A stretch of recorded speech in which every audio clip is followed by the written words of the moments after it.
Hello my class 10th students, so welcome to this channel. तो चलिए आज की क्लास से शुरू करते हैं आप लोगों का क्लास 10th का साइंस। ठीक है, तो कनेक्ट हो जाइए और यस ऑफ कोर्स पढ़ना शुरू कर देना है आपने। 2027 बोर्ड्स की प्रिपरेशन। एक सेकेंड भाई, ओके। सो 2027 बोर्ड्स की प्रिपरेशन हम लोग चालू करते हैं। देखिए, सबसे पहला अध्याय, पहला चैप्टर है क्लास 10th साइंस में रासायनिक अभिक्रियाएं एवं समीकरण। अब इस अध्याय में, इस चैप्टर में हम क्या क्या सीखेंगे? सबसे पहले तो हम सीखेंगे कि रासायनिक परिवर्तन क्या होते हैं। दूसरा सीखेंगे रासायनिक अभिक्रिया को कैसे पहचाने। तीसरा सीखेंगे कि रासायनिक समीकरण लिखना और संतुलित करना। So let's get started. Okay, so सबसे पहला टॉपिक है रासायनिक परिवर्तन। आपको इस प्लेलिस्ट पर क्लास 10th का साइंस के सारे चैप्टर्स, सारे इंपॉर्टेंट क्वेश्चन मिलेंगे। सो मेक श्योर कि आप चैनल को सब्सक्राइब कर लो और वीडियो को लाइक कर देना ऑफ कोर्स, और एटलीस्ट 5 फ्रेंड्स को शेयर जरूर करना और कमेंट में बताना कि आपको कैसा लगा ये क्लास। ठीक है, अब से मैं फिर से बोल रही हूँ आपको, अब से इस प्लेलिस्ट में आपका 2027 बोर्ड आते आते हम लोग क्लास 10th के साइंस को बहुत ही बढ़िया तरीके से कंप्लीट कर चुके होंगे। आप 90+ स्कोर आराम से ला सकते हो, और अगर पूरा सीरियस होके पढ़ लिया तब तो 100 में 100 भी ला सकते हो। चलो, तो सबसे पहले हम समझते हैं कि रासायनिक परिवर्तन क्या होते हैं।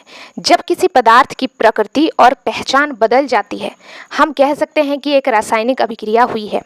जब कोई भी पदार्थ की प्रकृति यानी उसका नेचर और पहचान दोनों चेंज हो जाए, दोनों बदल जाए, तो हम क्या कहेंगे कि एक रासायनिक अभिक्रिया तो यहाँ पर हुई है।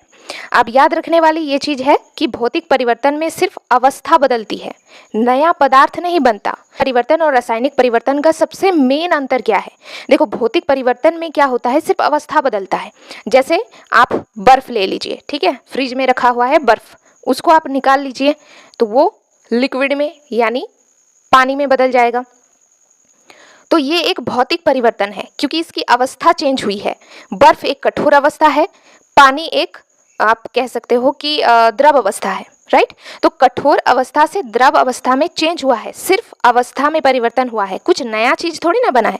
तो इसे हम कहेंगे भौतिक परिवर्तन। रासायनिक परिवर्तन में एक नया चीज निर्माण होता है, आगे और डिटेल करेंगे, डोंट वरी। अब जैसे कि रासायनिक अभिक्रिया कौन कौन सी है, जैसे गर्मियों में दूध का खट्टा हो जाना, ये एक रासायनिक अभिक्रिया है। लोहे की कील पर जंग लगना, ये भी रासायनिक अभिक्रिया है क्योंकि प्रकृति और पहचान दोनों बदल गई। भोजन का पकना, हमारे शरीर में भोजन का पचना, हमारा सांस लेना, ये भी एक रासायनिक अभिक्रिया है। अब देखो, रासायनिक अभिक्रिया के प्रेक्षण कैसे पता चलेगा कि अभिक्रिया हुई है या फिर नहीं? हम इन 4 में से कोई भी बदलाव देख सकते हैं। इन चारों में से अगर एक भी बदलाव हुआ तो हम समझ जाएंगे कि यहाँ पे जो है रासायनिक अभिक्रिया के प्रेक्षण बने हैं। सबसे पहला, अवस्था में परिवर्तन हो जाना, रंग में परिवर्तन हो जाना, गैस का निकास या फिर गैस उत्सर्जित होना, तापमान में परिवर्तन हो जाना। ठीक है, तो ये इंपॉर्टेंट है, 2 मार्क्स के सवाल में पूछा जा सकता है।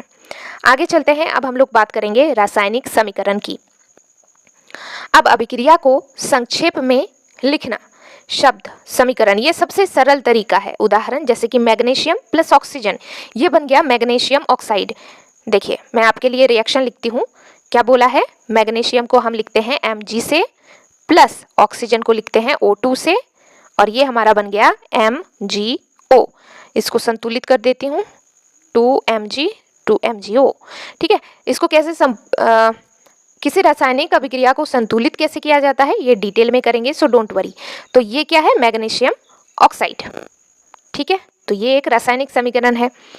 अभिकारक कौन कौन से हैं? अभिकारक को इंग्लिश में कहा जाता है रिएक्टेंट्स। वे पदार्थ जिनमें रासायनिक परिवर्तन होता है, यानी लेफ्ट हैंड साइड में जो जो प्रोडक्ट रहेंगे उन्हें हम रिएक्टेंट्स यानी अभिकारक कहेंगे। अब उत्पाद क्या है?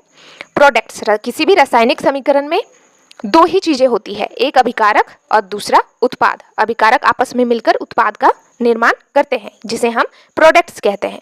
अभिक्रिया में बनने वाले नए पदार्थ यानी जो RHS यानी राइट हैंड साइड पर होगा, वो हमारा क्या होता है? अभिक्रिया का उत्पाद होता है। और ये जो तीर का चिन्ह है, ये अभिक्रिया की दिशा दिखाता है। जैसे देखो, यहाँ पर ये हमारा, यहाँ पर अभिकारक होगा, यहाँ पर उत्पाद होगा। देखो, मैं उसी समीकरण का एग्जाम्पल लेकर मैं आपको बताती हूँ। Mg plus O2 arrow 2MgO, यहाँ पे भी 2 लग जाएगा। चलो देखो ये लेफ्ट हैंड साइड में है ना, तो ये हमारे अभिकारक हैं यानी रिएक्टेंट्स, और एरो दिखा रहा है कि एरो यहाँ पर दर्शा रहा है कि रिएक्शन जो है इस साइड हो रहा है। ये दोनों आपस में यानी अभिकारक आपस में मिलकर उत्पाद का फॉर्मेशन करते हैं। तो ये हमारा जो नया चीज बना मैग्नीशियम ऑक्साइड, ये हमारा उत्पाद यानी प्रोडक्ट है। ठीक है, कोई भी दिक्कत होगा गाइज आप आराम से मुझे कमेंट सेक्शन में बता सकते हो। I will try to clear your all the doubts regarding this topic. रासायनिक समीकरण लिखना, देखो शब्दों की जगह रासायनिक सूत्रों का उपयोग करते हैं। उदाहरण जैसे कि Mg plus O2 MgO, magnesium plus oxygen मिलकर मैग्नीशियम ऑक्साइड का फॉर्मेशन करते हैं। इस तरह के समीकरण को ढांचा यानी रासायनिक समीकरण कहते हैं।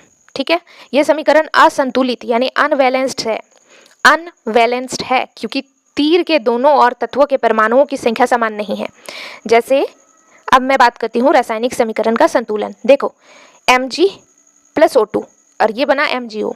अब यहाँ पर मैग्नीशियम 1 है, यहाँ पे भी मैग्नीशियम 1 है, सही बात है, बट यहाँ पे देखो ऑक्सीजन 2 है O2, लेकिन यहाँ पर सिर्फ 1 है। ये है असंतुलित। अब इसको संतुलित कैसे करेंगे? देखो हम देखेंगे कि कौन सा हमारा असंतुलन में है, ऑक्सीजन है ना, तो मुझे ऑक्सीजन को भी 2 बनाना है। तो ऐसा मत कर देना कि यहाँ पर 2 लगा दिया हमने, ठीक है, ऐसा नहीं कर सकते आप। तो हमें 2 तो चाहिए, तो हम इसके आगे लगाएंगे 2, तो ये ऑक्सीजन भी 2 बन गया।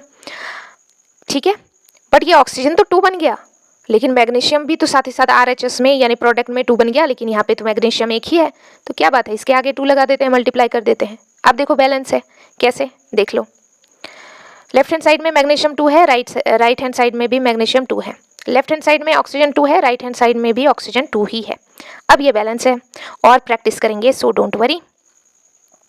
चलो अब संतुलित रासायनिक समीकरण का महत्व क्या है, देखो क्यों जरूरी है संतुलित करना, समीकरण को संतुलित करना क्यों आवश्यक है। द्रव्यमान संरक्षण का नियम यानी law of conservation of mass नियम क्या कहता है, किसी भी रासायनिक अभिक्रिया में द्रव्यमान का ना तो निर्माण होता है और ना ही विनाश होता है। इसका मतलब है अभिक्रिया के पहले और बाद में प्रत्येक तत्व के परमाणुओं की संख्या समान रहनी चाहिए। ठीक है, यह द्रव्यमान संरक्षण का नियम कहता है कि अभिक्रिया के पहले और अभिक्रिया के बाद में प्रत्येक परमाणुओं की संख्या समान होना चाहिए, जिसकी वजह से हमें संतुलित करना जरूरी है।